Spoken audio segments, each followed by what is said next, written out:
मेरा ये मानना है कि 70 साल पुरानी पार्टी जिसने 70 साल राज करा, हमारे देश को कई पीएम दिए, आखिर उसको इन पार्टियों की सपोर्ट लेने की ज़रूरत क्यों पड़ी?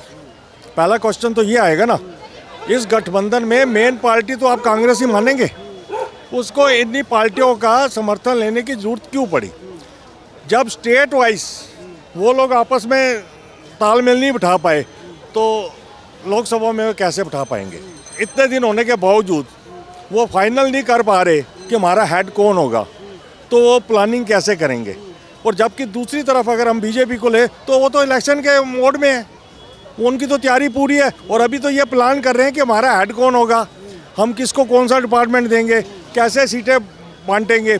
जो इनका हेड है, अध्यक्ष है किसी भी पार्टी को, मैं किसी एक पार्टी की बात नहीं कर रहा, किसी भी पार्टी का अध्यक्ष हो, वो कुछ और कहता है, वो स्टेट का लीडर कुछ और कहता है। आप ये देखिए ना, अब कांग्रेस की बात ले लीजिए, ममता कुछ कहती है कांग्रेस के बारे में और राहुल जी कहते हैं कि नहीं जी हम ऐसे नहीं। सवाल ये पैदा होता है कि एक पोस्ट है और 20 दावेदार हैं, हर बंदा अपना पर्सनल इंटरेस्ट देखेगा।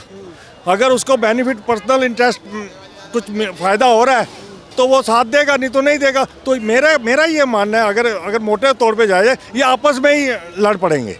ये तो कह रहे हैं कि हम देश हित में आए हैं, साथ में देश हित में, देश को बचाने के लिए आए हैं साथ में, क्योंकि देश को बचाना है। अगर मोदी रह गया तो देश बचेगा नहीं। ये कह रहे हैं। मैं इन्हीं के पॉइंट ऑफ व्यू से चलूँ कि देश को बचाना है और इसलिए हम लोग इकट्ठे हुए हैं। जो राज्य हैं वो भी देश का पार्ट है। आप ऐसे नहीं कह सकते कि एक तरफ तो हम लड़ाई करेंगे और दूसरी तरफ गले मिलेंगे, ये दोनों चीज़ें पॉसिबल नहीं है।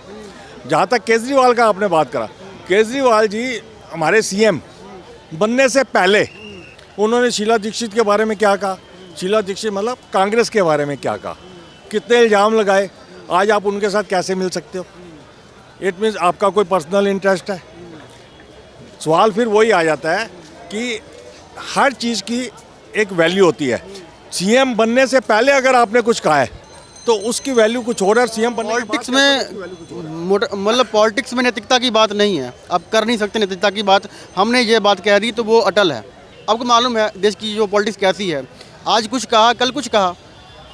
ऐसे है, जो पार्टी हैं और उनके लीडर जो कहते हैं, अगर तो उनकी फेवर में होता है तो पार्टी उनके साथ खड़ी हो जाती है, और अगर उनकी फेवर में नहीं है तो वो कहते हैं उसकी पर्सनल राय है, पार्टी से कोई लेना देना। एक बात आपने और कही कि ना राज्य में कैसे लड़ेंगे। 2024 से पहले तो ये लड़े हैं, अलग अलग लड़े हैं। अगर विपक्ष जो गठबंधन है वो जीतता है 2024 में, तो ये देखने वाली बात होगी कि उसके बाद राज्य में कैसे ये लड़ाई करेंगे। पहली बात तो जो आपने जीतने की बात करी है वो पॉसिबल नहीं नज़र आ रहा, वहाँ वो तो पॉसिबल ही नज़र नहीं आ रहा। उसका सबसे बड़ा रीज़न है, सबसे बड़ा रीज़न ये है कि हर बंदा ये चाहेगा कि मेरे को ज़्यादा से ज़्यादा सीटें मिले, और वो प्रैक्टिकली पॉसिबल नहीं हो पाएगा। मैं आपसे वही कह रहा हूँ कि आप जैसे राम का मुद्दा ले लें, हम मंदिर का मुद्दा ले लें, अगर उसको भी इसमें इन्वॉल्व कर दें, वो एक दूसरे के फेस की तरफ देख रहे हैं कि वो क्या डिसीजन लेगा, दूसरी पार्टी क्या डिसीजन लेगी, आम पार्टी क्या डिसीजन लेगी, कांग्रेस क्या लेगी, सारे एक दूसरे की तरफ देख रहे हैं। पहले वोट डिक्लेयर करे। तो इसका मतलब ये है कि जब देश की बात आएगी तो हर कोई ये चाहेगा, अच्छी बात है देश की फेवर में है तो फेवर मुझे मिले, और अगर गलत चीज़ होती है तो उसका जो है वो दूसरे के ऊपर डाला जाए। सीटों की बात की आपने, तो ममता बनर्जी ने एक बयान दिया कि बीजेपी को टैकल करने के लिए हम इनफ हैं बंगाल में। तो कहीं ना कहीं ये एक इशारा था कि आप कांग्रेस पार्टी के लिए कि आप बंगाल में दखल अंदाजी मत दें कि आपको सीटें कम मिलने वाली हैं, या फिर जो टीएमसी है वो इनफ है। जो आप कह रहे हो बिल्कुल ठीक कह रहे हो। इसी चीज़ को अगर मैं साथ में एक और ऐड कर दूं तो अखिलेश कहेगा कि आप यूपी में नहीं है, वो कहेगा मैं यूपी में नहीं हूँ, आप यूपी में कांग्रेस को सीट नहीं चाहिए, मैं नहीं देता सीट। बात ये है कि बात ये रही कि कांग्रेस को कितनी सीटें दी जाए हर स्टेट में। बात तो ये है ना, जो मेन बंदा है आप उसके साथ नेगोशिएशन कर रहे हैं, तो फिर गठबंधन कैसे चलेगा। और दूसरी चीज़ वो ये कह रहे थे कि जी राहुल को हम पीएम के उसमें वो कर, अब नाम आ गया उनके अध्यक्ष जी का, मतलब आपस में भी नहीं है ना। अब राजस्थान का भी अगर हम ले लें तो क्या हुआ, वो आप ये कह रहे हैं कि हम तो जनता के पास बुनियादी चीज़ों को लेकर जा रहे हैं, बुनियादी मुद्दों को लेकर जा रहे हैं। रोटी कपड़ा मकान हो गया, बेरोजगारी हो गया, ये मुद्दा मेन है। तो इसके ऊपर वो लेकर जा रहे हैं कि इसी के ऊपर जीतेंगे हम। ना धर्म ऐड करेंगे, ना कुछ ना ऐसा ऐड करेंगे जिससे देश के लोगों में भावना इधर उधर हो। बेरोजगारी का जो मुद्दा है, क्या ये 2014 से है? मेरा क्वेश्चन ये है, क्या 2014 से है? ये 70 साल से है। गरीबी हटाओ, गरीबी मिटाओ, ये तो कांग्रेस का भी था। हर बंदा जो है वो ये देखेगा कि मेरे को किस इशू से फ़ायदा हो सकता है।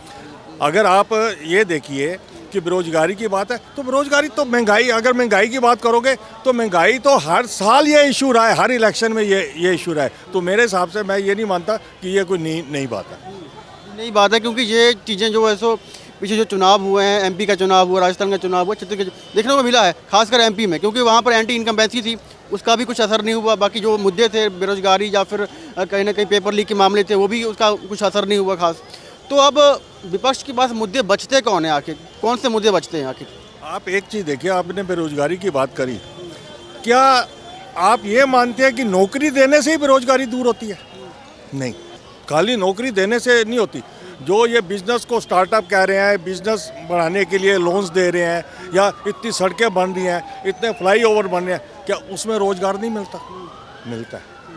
पहले टैक्सेशन में क्या होता था कि हम लोग ये देखते थे कि इनकम टैक्स रिफंड के लिए हम लोगों को धक्के खाने पड़ते थे।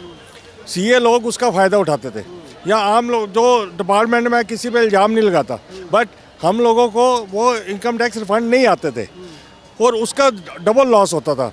एक जो एसएससी है, टैक्स पेयर है, वो परेशान है कि मेरे को रिफंड नहीं आ रहा। दूसरा, गवर्नमेंट को उसके ऊपर इंटरेस्ट पे करना पड़ता था, इंटरेस्ट पे करना गवर्नमेंट को भी लॉस और टैक्स पेयर को भी लॉस। अब उन्होंने स्कीम ये कर दी कि 1 लाख रुपए तक का जो इनकम टैक्स रिफंड है वो विद इन 30 डेज आपके अकाउंट में आएगा।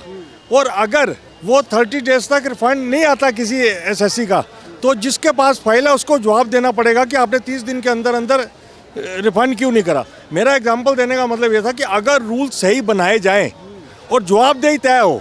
अब इसमें उन्होंने जवाबदेही तय कर दी है। अगर आपने, मैं आपका एग्जांपल लेता हूं, अगर आपने उस रिफंड को बनाना है और आपने नहीं बनाया, तो आपको जवाब देना पड़ेगा कि आपने क्यों नहीं बनाया, या आपको ऑब्जेक्शन लगाना पड़ेगा कि उसका रीज़न देना पड़ेगा। तो मेरा यह मानना है कि तरक्की के लिए सबसे जो मेन इशू है, मैं ये मानता हूँ कि जवाबदेही तय होनी चाहिए।